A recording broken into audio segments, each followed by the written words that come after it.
Ogbeide Ifaluyi-isibor is a member of the Labour Party National Campaign Council. Thank you for joining us.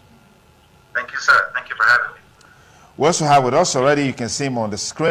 I'll come back to you in a moment. Let me take you to Abuja, where Comrade Ifaluyi-isibor, Engineer Ifaluyi-isibor, a member of the Labour Party Campaign Council, is standing by. Ifaluyi-isibor, share your thought with us how this policy initiated by the Central Bank of Nigeria has the full blessings of Mr. President, has the full support of Mr. President. Is this a policy well thought out? Well, thank you. Thank you again for having me. And it's a privilege and an honor to share my thoughts with you and with Nigerians at home and in the diaspora. In the last few days or the last few weeks, the country has been inundated with the new CBN policy as instituted or as directed by Mr. President. And like the CBN Act supposes that the CBN has a right, to redesign the currency. I mean, the CBN is in charge without part of our country's policy. And to my view and to the view of majority of Nigerians, we are at home with the CBN's cashless policy, with the CBN's redesign policy, with the CBN's plan to reduce the amount of cash outside of the banking system in the country. And as directed by the president, we have seen that many Nigerians have expressed some frustration, not with the policy, not with the vision or the idea of the policy, but with the fact that we are not having as much cash available as we were used to. But that's the whole plan. The whole purpose was to reduce the amount of cash outside the banking cycle, outside the banking system in the country. And if the CBN has said, for a nation of about 220 million people, we had almost 3 trillion naira in circulation out of the banking control, out of the eyes of the banking system. Now that was not helpful for our economy.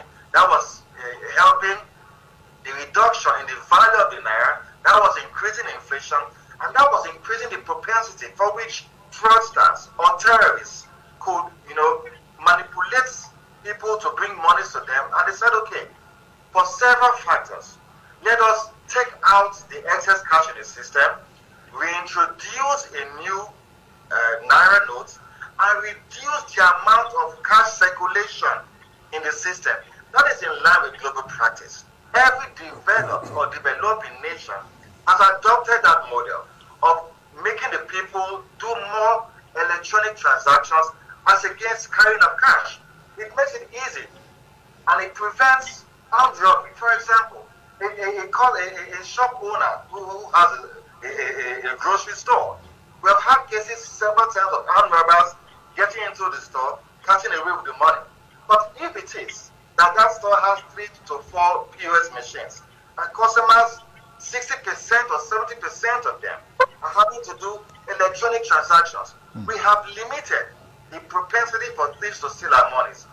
People get kidnapped. Kidnapping has become the order of the day in Nigeria, where families are burdened with ransom of 10, 20, 30 million in cash to give to kidnappers in ransom for their loved ones. With this new policy, that has the capacity of reducing that, because now there's no cash available, excess cash in the system, and so even the terrorists or the kidnappers or the bandits understand this pattern. This will reduce terrorism. So for you, Ogbeide Ifaluyi-isibor, this is a good policy. Yes, this is a very good policy. However, the appeal is for the CBN, in line with the president's directive, to make more of these new notes available, and also the old 200 naira notes to reduce the sufferance of the masses. This is centered about the people. And if, for example, the president in his own view thinks that the unavailability of cash in circulation will reduce the capacity for thieves to buy votes and manipulate the electoral process in the 2023 election, if the president holds that view, the president receives intelligence to suggest that there are some people who are stashing away monies in billions at home to buy the votes. So if he feels preventing them from doing that would enable us to have a fair electoral process, I think all Nigerians, irrespective of political party, should applaud the president, should thank the CBN, and should be willing to go through this temporary difficulty. Okay, let me pause you there, Ogbeide. I'll come to you. I'll come to you in a moment. Barrister Yusuf, we're talking about the implications of this Naira swap deal and how it will affect the elections. What's your take on the chances of your party as far as this election is concerned? Thank you very much. I will start by consoling and empathizing with the APC. I could see how Collins was vibrating in anger, not really anger, but in fear. In fear because the APC can obviously see defeat, ahead in the next few days, and so they are like clutching on straws and trying to cause commotion in the country. They are trying to label the president as a failure of their own party. The implosion in the APC is to be celebrated because a party that has failed the country, the people will not reinforce failure. So all the back and forth the APC governors are having with the APC leadership, Nigerians are enjoying it. And it's the work of God to destroy those who have left Nigerians in oppression, depression, and suppression. The people will not reinforce failure. What do we have today? We have a new deal. We have a man who understands the problems the Nigerian people face. We have a man who understands the solutions, practical solutions to solving these problems. We have a man who has the unprecedented courage to implement these solutions to solve the problems facing the people. A nation can only move forward when they have their politics right. And the first way to having your politics right is to having your democracy or your elections right.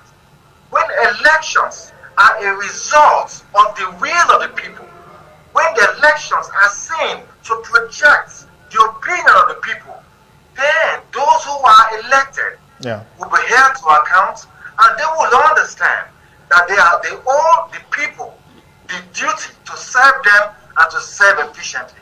In a situation where people buy votes, in a situation where the overall winner of the election is not as a result of the opinion of the people, that person cannot govern. And that is why Nigerians are unanimously excited about this new CBN policy, because it will reduce the capacity for thieves to steal the election this time. What are we coming with? We are coming with a new program for Nigerians. First of all, Nigerians have to be united. That is what Peter Obi is for. A man who will have several candidates insult him, and when you ask him, this man called you this, that man called you stingy, what do you have to say in retaliation? He will tell them and smile. That man is my older brother. I respect him so much. Peter is focused on the people. Government should be centered about the people. And that's what we're coming with. You see, the new CBN cashless policy, people have to understand this. There is no way you will take 2.7 trillion naira out of the economy to reduce availability of cash and put in that same amount of money. That's never happened anywhere in the world. What we're saying is that let us progress. Let's move forward. Let's move in line with other developing economies by using less of cash and doing more transactions. And we're saying that if this has it, like the president said, the president is aware that having less cash would help the elections. And then that's why he keeps saying, let the people vote for whoever you want to. Because the man knows that his party, the APC, is a corrupt set of individuals who prefer to use their monies to buy their way through. So he knows that the best way, since my government has failed, I want to make sure that the Nigerian people elect their own government that they can trust. Okay, Ifaluyi, let me just pause you. Let me pause you a moment. Just so we have much time, we'll come back to you. I like to get Barrister Yusufu involved here. 70 million young people under 50 registered to vote. My appeal to you, let's vote for a man who cares about us. Let's vote for a man, Peter Obi, who cares about our future and that of our children.